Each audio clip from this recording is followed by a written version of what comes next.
Hola a todos. Este video es para explicar algunos principios que necesitamos previo al desarrollo de las ecuaciones del método dependiente de flexión. El método dependiente de flexión es un método de análisis de desplazamientos que, en contraposición con el método de análisis de fuerzas, toma un camino en el cual se pretende encontrar desplazamientos desconocidos para luego establecer ecuaciones de equilibrio estático que me permitan conocer fuerzas desconocidas. Entonces, en virtud de poder explicar esa parte, primero quiero hacer algunas anotaciones, algunas observaciones respecto al método de los desplazamientos. La primera es la diferencia con el método de las fuerzas. El método de las fuerzas, que es el que hemos estado revisando, es un método que consiste en lo que muestra esta imagen de manera esquemática. En el método de las fuerzas tengo generalmente una estructura indeterminada de la cual quiero conocer las redundantes. Elijo unas redundantes que pueden ser reacciones o pueden ser fuerzas internas de barra. En la figura que se muestra pueden ver que hay reacciones y fuerzas ubicadas como fuerzas externas en color rojo, y en color anaranjado he señalado los posibles desplazamientos.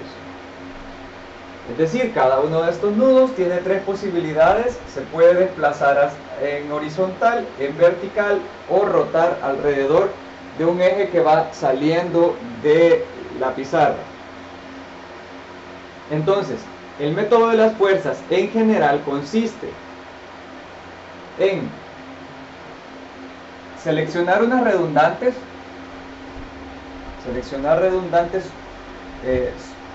suficientes para que al resolverlas posteriormente yo pueda resolver todas las demás fuerzas de la estructura, fuerzas internas, utilizando los principios del equilibrio estático.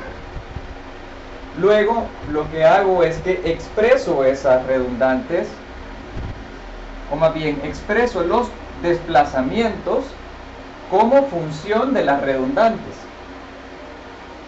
Aquí, en esta forma de escribir, delta representa los desplazamientos y Rn una redundante cualquiera, una redundante n cualquiera. Luego establezco unas ecuaciones de compatibilidad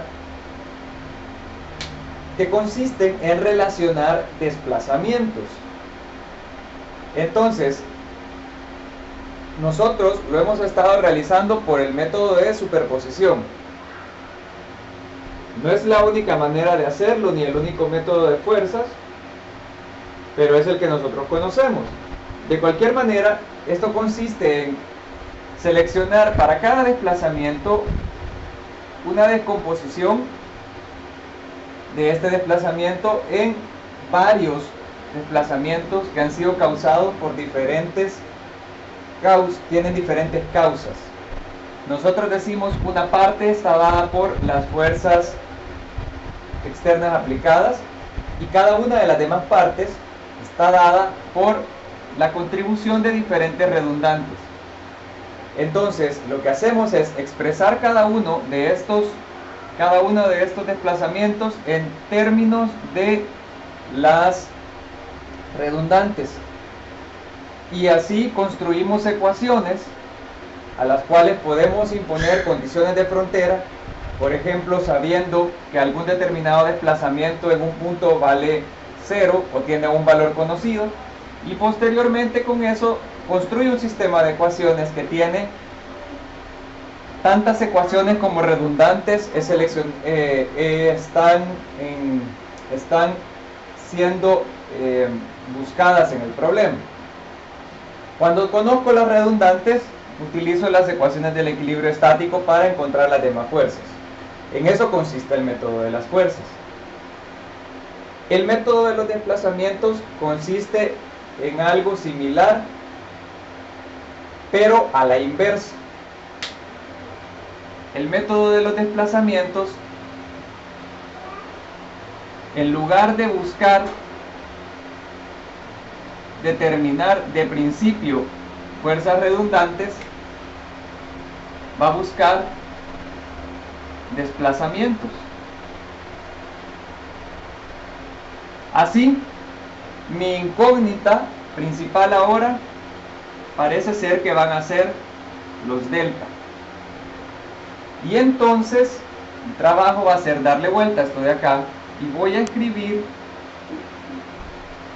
las fuerzas, no solo las R, sino todas las fuerzas internas. Vamos a hacer un cambio, vamos a utilizar la F de fuerza interna, las vamos a expresar en términos de cualquier desplazamiento que esté relacionado a ellas. Ya no voy a establecer en este caso entonces ecuaciones de compatibilidad, sino que a través de ecuaciones de equilibrio, como lo que voy a comparar son fuerzas, voy a establecer ecuaciones de equilibrio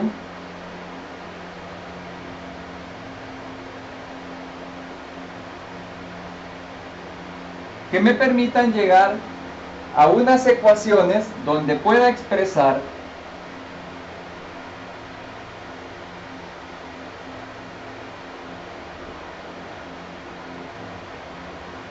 las fuerzas como la suma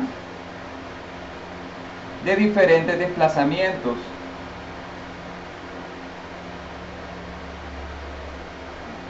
La suma, perdón, de diferentes fuerzas que están expresadas en términos de diferentes desplazamientos. Y además, las fuerzas externas aplicadas. ¿Sí? Vamos a poner aquí que las fuerzas, que hay un sistema de fuerzas externas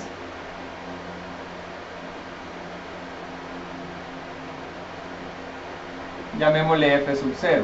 Entonces, igual tienen que aparecer aquellas contribuciones de las fuerzas externas. Pero no necesariamente van a estar directamente aplicadas, porque estas ecuaciones las podemos construir haciendo sumas de fuerzas y momentos igual a 0 en cada uno de los miembros, lo cual más adelante vamos a ver que representa una ventaja, porque ya no voy a necesitar necesariamente escribir en cada ecuación todas las incógnitas que quiero resolver en el sistema, cosa que sí ocurría en el método de análisis de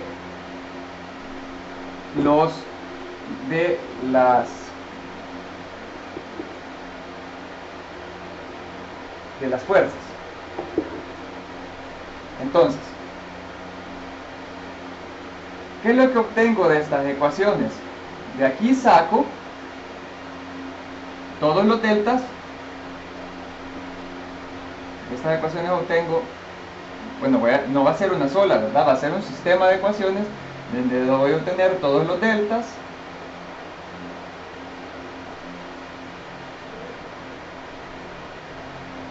y voy a obtener todas las fuerzas que están involucradas en el sistema. Estas fuerzas van a ser precisamente las fuerzas que corresponden a las redundantes. Lo que pasa es que en este caso no necesariamente voy a elegir siempre redundantes que sean fuerzas externas, es decir, no necesariamente van a ser reacciones. De hecho, casi nunca van a ser reacciones, porque con lo que voy a trabajar es con fuerzas internas. Entonces, en eso consiste básicamente el método. Ahora, vamos a ver otros conceptos que son importantes. El siguiente concepto importante comprender es el concepto de grado de libertad. Un grado de libertad, esto lo tienen en el material escrito. Explicación, es una explicación general. Un grado de libertad se puede entender como una posibilidad de desplazamiento que tiene un determinado punto. Así, por ejemplo, si le ponemos nombre a los puntos de a todos los nodos de esta estructura,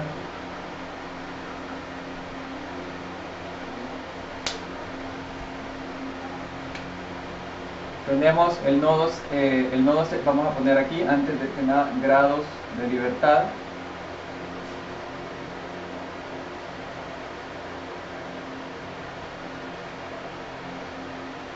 Y si, por ejemplo, analizamos lo que le pasa al nodo C,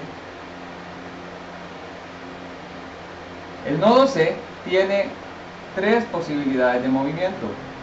Puede desplazarse en X, puede desplazarse en Y, o puede tener una rotación alrededor de Z.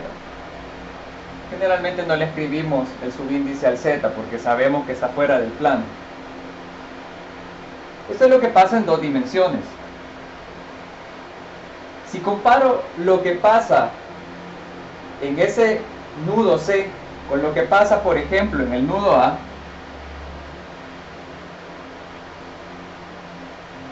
el nudo A está pegado a un apoyo. Por lo tanto, su grado de libertad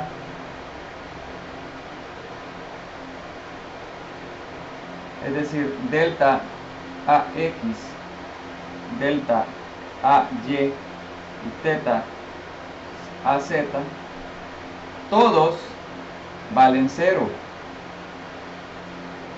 ¿Por qué? Bueno, porque el nodo A está en un apoyo. Y el apoyo, todo lo que está del apoyo para adentro, este achurado que utilizamos para representar el apoyo, significa que todo lo que está de acá para adentro es infinitamente rígido. ¿Qué quiere decir que sea infinitamente rígido? Quiere decir que no se va a deformar. Quiere decir que esta superficie, este espacio que está hacia adentro, no permite que A se mueva, porque A pues, es un punto que representa que la barra está embebida adentro de este espacio. No permite que A se mueva ni en X, ni en Y, ni gire alrededor de Z. Y esta es una explicación que la doy. Me gusta darla cuando doy estática, me gusta darla cuando doy mecánica de materiales, pero generalmente muchas personas prefieren memorizar cuáles son los grados de libertad o las reacciones que tiene un apoyo. Pero realmente el concepto es el siguiente. Si comparamos ahora el nudo A y el nudo C, en el nudo A no hay desplazamiento en Y porque es un apoyo que es capaz de desarrollar una reacción que va en la dirección de esa posibilidad de movimiento. Es decir, el desplazamiento de A está restringido debido al hecho de que hay una reacción vertical en A. El desplazamiento de A en X también está restringido por el hecho de que hay una reacción, igual que el momento. Precisamente, lo opuesto pasa en el punto C. El punto C no tiene ninguna restricción de movimiento, por lo tanto, en el punto C no existen reacciones. Es decir, el punto C como tal no tiene reacciones y no las tiene porque no es un apoyo, sino que es un nudo que está libre de desplazarse. Ahora, eso no significa que ese nudo no tenga acciones, no reciba acciones porque las barras les pasan las acciones. Entonces, ¿cómo vamos a concebir los grados de libertad para una estructura que trabajamos en dos dimensiones? Lo vamos a concebir así como lo estamos mostrando ahí. En primer lugar, lo vamos a concebir en los nodos. Vamos a concebirlos como las posibilidades de movimiento que tienen los nodos. Y vamos a imaginar que las barras solamente son elementos transmisores de fuerzas que unen los nodos. Es decir, aquí una vez más queda de manifiesto que no necesariamente deformación es igual a desplazamiento, que es el hecho que siento que la mayoría de personas confunden en general, ¿verdad? Desplazamiento no es lo mismo que deformación. Lo que se desplaza, el nudo C, está relacionado, sí, con lo que se deforma la barra AC y lo que se deforma la barra CD, pero no es lo mismo, ¿sí?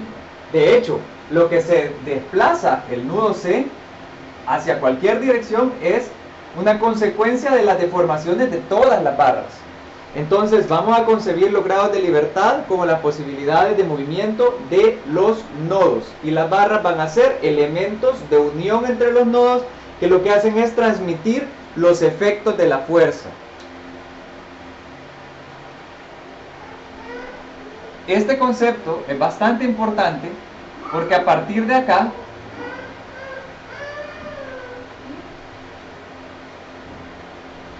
en los métodos de desplazamientos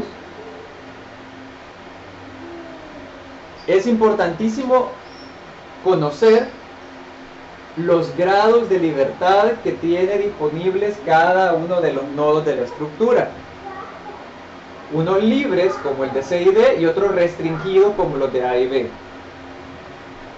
Ahora, ¿qué pasa en tres dimensiones? Esto solo por mencionarlo, porque nosotros no estamos resolviendo el problema de tres dimensiones. En tres dimensiones, un punto cualquiera tiene ya no dos, sino tres posibilidades de desplazamiento. Y tiene además tres posibilidades de rotación.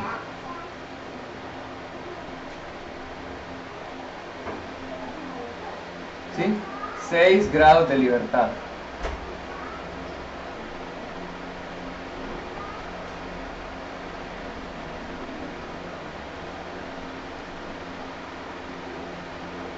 Que corresponderían a las dos dimensiones con el hecho de que yo le quite 2 grados de libertad. Por lo tanto, en dos dimensiones sería esto, serían 3 grados de libertad.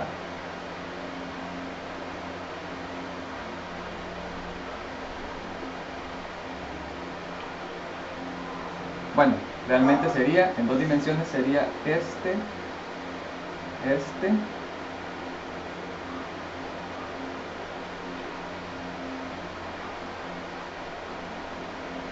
y el que va alrededor de este.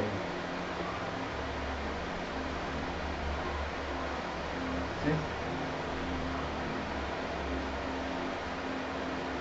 Ok, eso sería respecto al concepto de grado de libertad. Ahora, hay otro concepto relacionado a los grados de libertad también, que es el grado de indeterminación cinemática, y es cuántos grados de libertad son desconocidos para la estructura. Simplemente los grados de libertad implican, el grado de indeterminación cinemática es el correspondiente al grado de indeterminación estática. Si el grado de indeterminación estática es el número de fuerzas internas o reacciones que me hacen falta para completar el equilibrio estático de una estructura, es decir, el grado de la redundancia o el grado de indeterminación. El grado de indeterminación cinemática es el número de desplazamientos que me hacen falta conocer para completar todos los desplazamientos de la estructura. Entonces, en este caso, en el caso de esta estructura, tengo que los grados de libertad de A y B son restringidos, es decir, todos valen 0. Quiere decir que esta estructura tiene 1, 2, 3, 4, 5, 6 grados de indeterminación cinemática. Es de grado de indeterminación cinemática 6. Son 2 giros y 4 desplazamientos.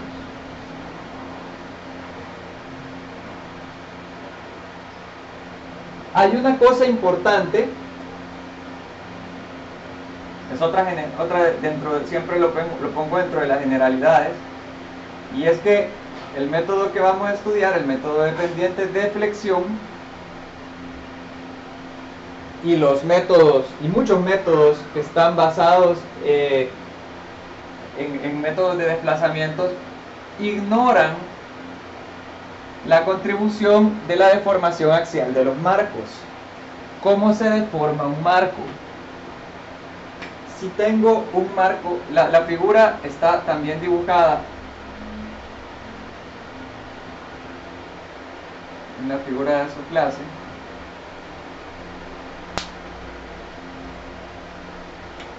Este punto, digamos, si someto este marco a una carga P,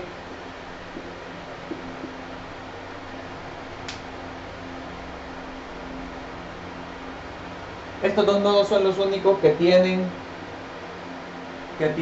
posibilidad de desplazarse. Este nodo se puede desplazar hacia la derecha y hacia abajo.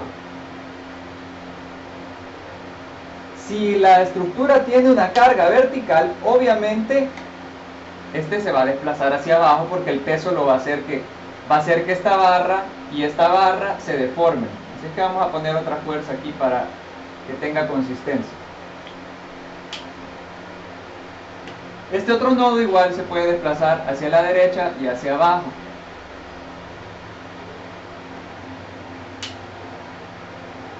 La viga va a estar sometida, fíjense lo que pasa, la viga está sometida a flexión, la columna está sometida a flexión, la otra columna está sometida a flexión, la viga está sometida a fuerza axial y las dos columnas también. Entonces se van a desplazar en las dos direcciones y también van a experimentar un giro. Pero el concepto de marco rígido implica que el ángulo entre las barras, esto lo vimos en la primera clase, la única clase presencial que tuvimos, no puede cambiar. Es decir, los nudos son rígidos porque no puede abrirse más que el ángulo que está ahí, ni cerrarse el ángulo que existe entre las barras. Entonces, dibujo la deformada saliendo de aquí y salgo recto, porque aquí el giro vale 0. Se me genera en la columna una curvatura doble, tenuemente dibujada aquí, pero doble. De aquí también.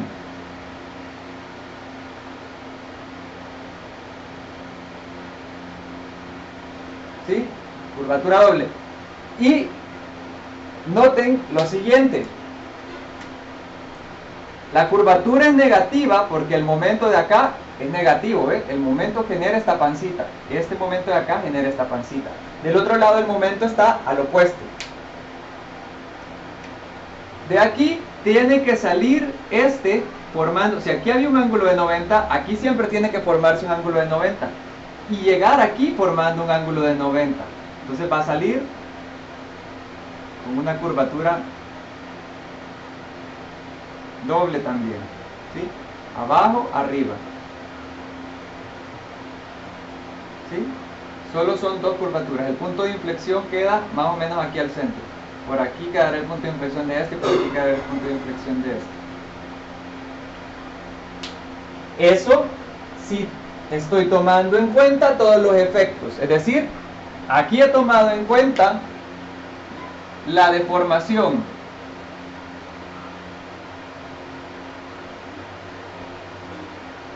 por flexión y por cargas axiales. Bueno, deformación axial, llamémoslo. Es decir, la columna y las vigas no miden lo mismo al principio que después. No he puesto cortante, no he puesto torsión, porque de todas formas la de torsión no se vería ahí, porque estaría fuera del plano. La de cortante tampoco la voy a poder dibujar tampoco muy fielmente, y además la de cortante nunca la hemos tomado en cuenta porque la de cortante para elementos muy esbeltos como estas barras no tiene no tiene mayor influencia. Ahora vamos a hacer un cambio. Hay un ejemplo en el libro de Norris, ejemplo 13-14, eso también lo he puesto en la hoja de la clase.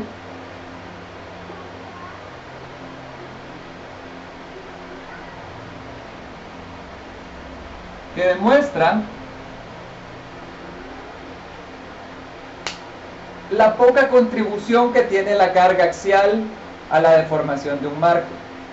Entonces, lo que vamos a hacer es que vamos a ignorar, ustedes ven el ejemplo, y yo lo que voy a hacer aquí es que voy a replantear mi problema ignorando la carga axial del marco. No van a notar una diferencia. Antes de ignorarla, voy a poner aquí, si tomo en cuenta ambas, es más, lo voy a dejar escrito para que no se pierda.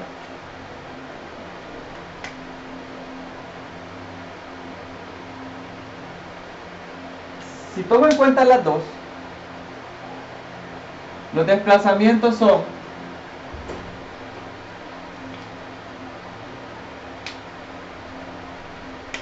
pongámosle nombre a este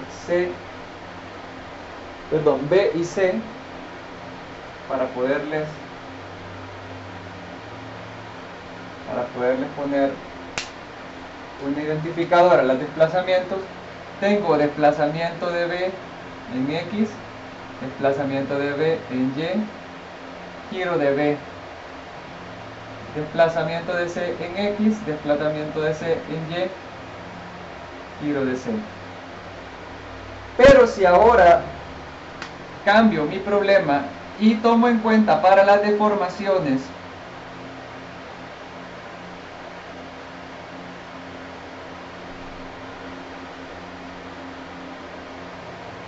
solamente la deformación de flexión, y como ya les he dicho, si ven el ejemplo van a entender que la fuerza axial no cambia mayor cosa, van a ver que el problema se reduce en la cantidad de incógnitas. Vamos a hacer el análisis de nuevo. Vamos a dibujar la deformada del marco.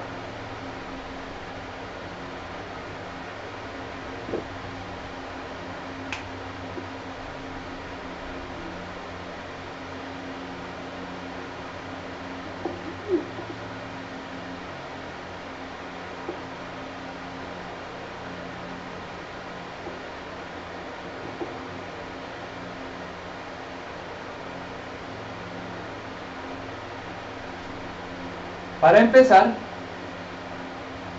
a pesar de que la carga P sub 2 esté haciendo una carga axial en las barras, como estoy despreciando la deformación axial, el punto B y el punto C no van a bajar, ¿sí? No tienen libertad de bajar porque las barras, estoy suponiendo como que si no se deformaran axialmente o se deforman tan poco.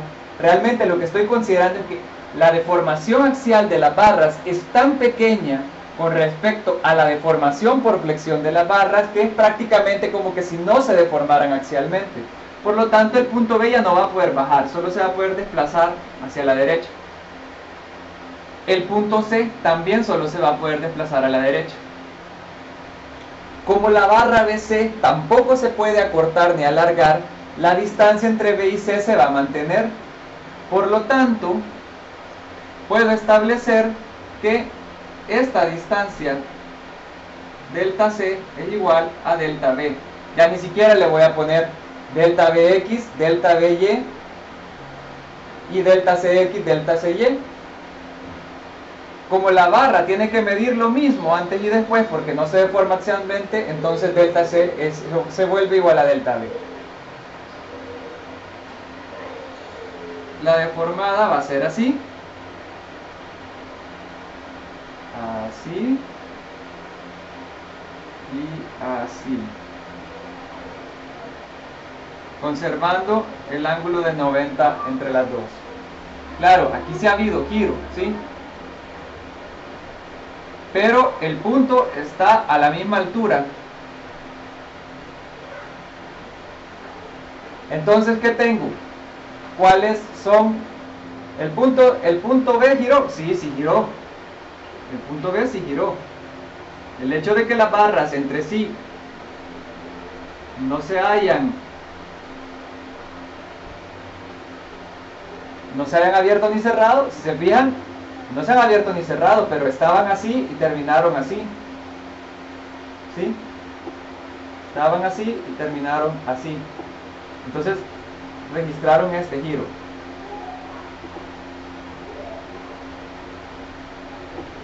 Entonces, mi problema redujo su indeterminación cinemática de 6 desplazamientos a solamente 3. Delta B o delta C, ¿verdad? Es uno solo. Teta B y teta C.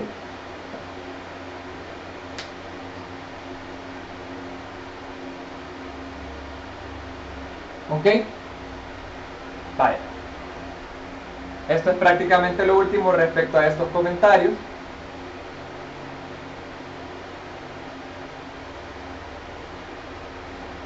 Y un par de anotaciones más, solamente para terminar de mencionar generalidades del método de las fuerzas y desplazamientos. Y son las siguientes. Solo las voy a mencionar. Número 1. El método de las fuerzas requiere un esfuerzo grande. Requiere un esfuerzo grande para establecer las ecuaciones de compatibilidad. Es más difícil establecer un número suficiente de ecuaciones de compatibilidad y está demasiado determinado por el hecho de la geometría de cada una de las estructuras para establecer todas las ecuaciones posibles. Además, en el método de las fuerzas, cada una de las ecuaciones de compatibilidad contiene todas las incógnitas. Si se fijan en las ecuaciones que hemos resuelto con el método de las fuerzas, aunque son pocas, no hemos hecho de más de 2 redundantes, cada una de las ecuaciones tiene las 2 incógnitas de redundante. Mientras que, por contraposición, el método de los desplazamientos tiene varias ventajas. Porque, para empezar, cada una de las ecuaciones no necesariamente incluye todas las incógnitas. De hecho, generalmente va a incluir solo, en el plano va a llegar a incluir un máximo de 4. Bueno, depende del método que se esté utilizando, pero cada ecuación no necesita llevar todas las incógnitas. Por lo tanto, este método se vuelve ya solo por ese motivo menos trabajoso.